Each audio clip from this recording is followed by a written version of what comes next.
Всем привет, ребята, с вами Алехандро. И сегодня мы с вами будем делать изи ремонт. Абсолютно изи ремонт. Что у нас тут такое происходит?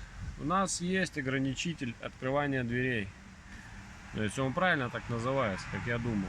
Но без него дверь будет еще ширше открываться и будут выламывать уже петли. Вот. У нас тут такая херня. Опа.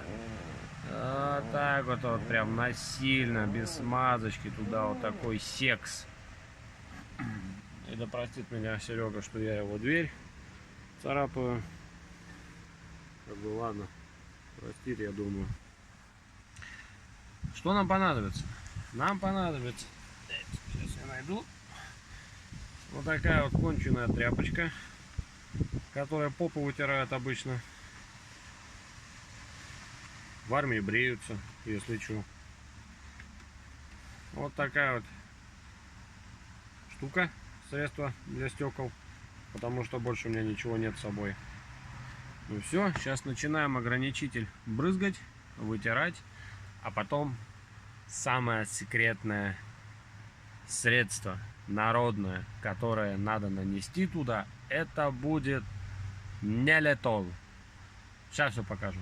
Ждите, смотрите.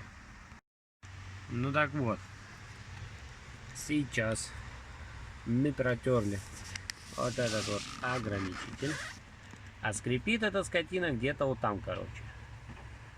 Туда он запихивается. Вот. Что мы делаем? Вообще, по-хорошему, берем просто кусолю мыла. Вот у меня вот такого вот хозяйственного мыла навалом на халяву. И сейчас мы вот это все дело как следует вот здесь вот так вот натрем, прям обдуплим, прям вот конкретно, как вот раньше, вот 90-х, эти самые снимали мы, смазывали мылом замки на дубленке. Вот так вот херню сейчас и страдать. Ну вот и все, в принципе, все готово. Самое основание подмазали вот таким вот кусочком мыла. Хозяйственное тоже хорошо работает. И сейчас, по идее, не должно скрипеть. Все. Все охерительно просто. И не скрипит.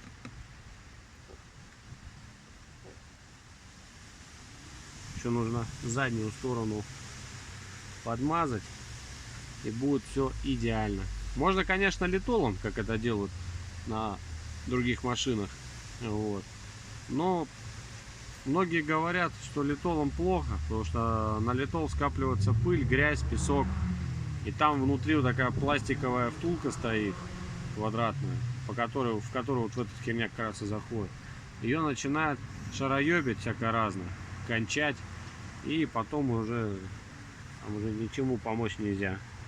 Ну а так намазал мало-мало и все. То есть если начало скрипеть после там поездки где-нибудь, там после дождя, там еще чего-нибудь, ну еще раз смазал, проблемы-то нету. Всегда можно дотерпеть до того момента, когда берешь кусок мыла и начинаешь ковыряться в машине. Ну все, в принципе, все ровненько, все гладненько. Поэтому, ребята, с вами был Алехандро. Это у нас был такой коротенький обзорчик, как устранить вот этот конченый скрип дверей. Пошел делать еще остальные 3. Так что всем пока.